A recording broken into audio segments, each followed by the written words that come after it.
I'm going to go through assignment 1. This is due on October 5th, but it should be pretty quick to do this. So for this assignment, you're going to need to pair up with someone. If it could be someone in their class, but it certainly doesn't have to be. It could be a sibling, a roommate, boyfriend, girlfriend, husband, wife, neighbor, anyone. But you'll just need to explain a couple of things to the person that's helping you. So the purpose of this assignment is to give you a chance to compare duration recording and momentary time sampling with one another, just to understand that they give you similar information and you can use one interchangeably with the other. And then the second part of this is just to give you some practice computing inter-observer agreement for momentary time sampling. So there are two data sheets at the end. There's one for momentary time sampling for a 15-minute observation, and there's another for duration recording. You can do duration recording a couple of different ways. I mean, you can record the time that the behavior started, the time the behavior stopped, and then the time, the elapsed time between those is the duration of that episode of behavior. And then at the end of the observation, you just add all the individual occurrences together to get the total amount of time the behavior occurred. A simpler way is just to start a stopwatch on a phone and start it when the behavior begins, stop it when the behavior ends, and at the end of the observation, you just have the amount of time cumulative that the behavior occurred. That's fine too, then you wouldn't have these individual entries. However, if you're recording behavior of a student or client, sometimes it's useful to know how long each episode of the behavior lasts. So I'd say go ahead and record it this way, at least for each individual episode, how many seconds or minutes did it last, depending on the behavior. The second one is momentary time sampling, as I said already. So let's go up to the beginning here. So for the first part of this, you're going to need to pick a behavior. So you need to observe a human. People have asked, can I observe my pet? Technically, yeah, but let's get practice recording the behavior of people. It could be people eating at a restaurant. It could be people in the park. It could be students in a classroom. It doesn't matter. And you're not going to be recording any identifying information of the person. So I don't even know who the person is, and you don't even have to tell me. You can look at a movie or something and have a scene, and you're recording the behavior of someone in a movie. But the requirement is it has to be a behavior that would be appropriately measured using duration. So don't pick a behavior that you would use frequency to measure, because it won't work. So a behavior like sitting in a chair, singing a song, working, doing some kind of job, a behavior that is going to last a period of time each time it occurs. Then you need to define the behavior, come up with a good definition so that you and the other person could observe the same person and record the behavior similarly. So you need a good descriptive definition that specifies exactly what you're going to count as an occurrence and a non-occurrence of that behavior. So write the definition as part of your assignment. Then you're going to observe for 15 minutes. In this part 1, one person will be using momentary time sampling, and the second person will be using duration recording. So it's important that you start and stop at exactly the same time. I would recommend setting up a timer on a phone for 15 minutes. The person who's using momentary time sampling will need to somehow note when every 15 seconds have occurred, because the data sheet is based on 4 15-second intervals for each minute.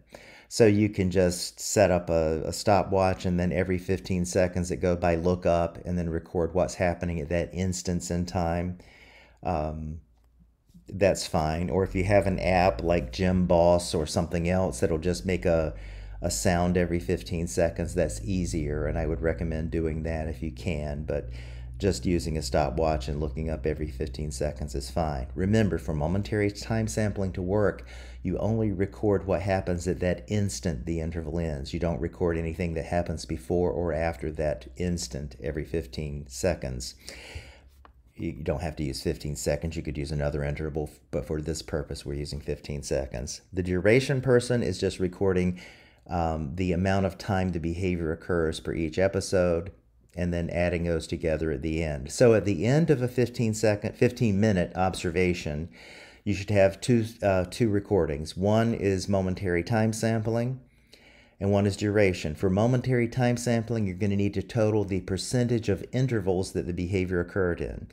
That means you take the number of intervals in which you recorded a plus, and then divided by the total number of intervals times 100, and that'll give you the percentage of intervals that the behavior occurred. For the duration, you take the total number of seconds or minutes, depending on the behavior occurred, and you divide that by the total time of the observation. So if you're doing it in seconds, then do 60 times 15, and that'll be the total number of seconds in the observation. And then you multiply that times 100, and that'll give you the percentage of time. You're going to be comparing percentage of intervals to percentage of time, and noting whether or not they're close to one another, like within 5 or 10 percentage points. If they are, then you say, this is cool, yeah, momentary time sampling and duration are pretty close. If they're not close, it's probably because your definition had a problem with it. So if you're, say, more than 10 percentage points off, I would say do the observation again, but change the definition. Talk to your partner about how you were recording the behavior, because one of you was recording something differently. If you have a good definition, momentary time sampling and duration are going to be close, as long as the behavior is appropriate. It's something that you would use duration to measure. If it's a behavior that really should be measured with frequency, then they're not going to be close, and you shouldn't be using momentary time sampling or duration. So do it again and then see if it's better. You don't have to do it a third time, but if it's still off, just say why and then move on to part two. If you're within 5 or 10 points, just say this is cool, they're close. For this one, part two, you're both going to be doing momentary time sampling. So this is your second observation. You can do this with the same subject as before. You can, if you're using a movie, you could rewind it and do the same segment again. That might be interesting to see how close you get again. Or it could be something completely different. It doesn't matter. But here you're both observing the same individual, and you're both using momentary time sampling. The purpose here is you're going to see how close your observations are to one another. So just like before, start at exactly the same time, like 1, 2, 3, go. And then you observe for 15 minutes. Every 15 seconds, you're going to record if the behavior occurred or did not occur at the end of that interval. So you always record something. You record a plus if the behavior occurs at that instant. You record a minus if the behavior does not occur. It's important that you always record something. Some people just leave it blank. Don't do that. You will have an agreement if you both say the behavior occurred or if you both say the behavior did not occur. So it's important to record non-occurrences. So every 15 seconds, this is better if you can both hear the same cue. So if you've got an app or something, or if you're just using a stopwatch or a clock, I would say now every 15 seconds. So it's important that you're both recording at that same instance in time. After 15 minutes, get both the data sheets and compute your inter-observer agreement. So you're going to go interval by interval and record if both people have a plus or both people have a minus. Then you compute percentage agreements by the number of agreements over the number of agreements plus disagreements. So that denominator is just the total number of intervals in the observation. You multiply that times 100, and that's percentage agreement. You're shooting for an inter-observer agreement of at least 80%. If it's 80%, that's the standard that's considered adequate. If you're not at 80%, then talk about what you would need to do to improve. And I'm not going to ask you to do the observation again, but you may want to. It's probably your definition again, or there's some artifact about the way, maybe if you're recording people, sometimes one observer might be in a position to see something the other observer can't, so you need to adjust that situation. So either describe why you don't have good agreement or do the observation again. And report it. So that's the assignment, and here are your two data sheets. That's due on October 10th and shouldn't take you very long to do it all.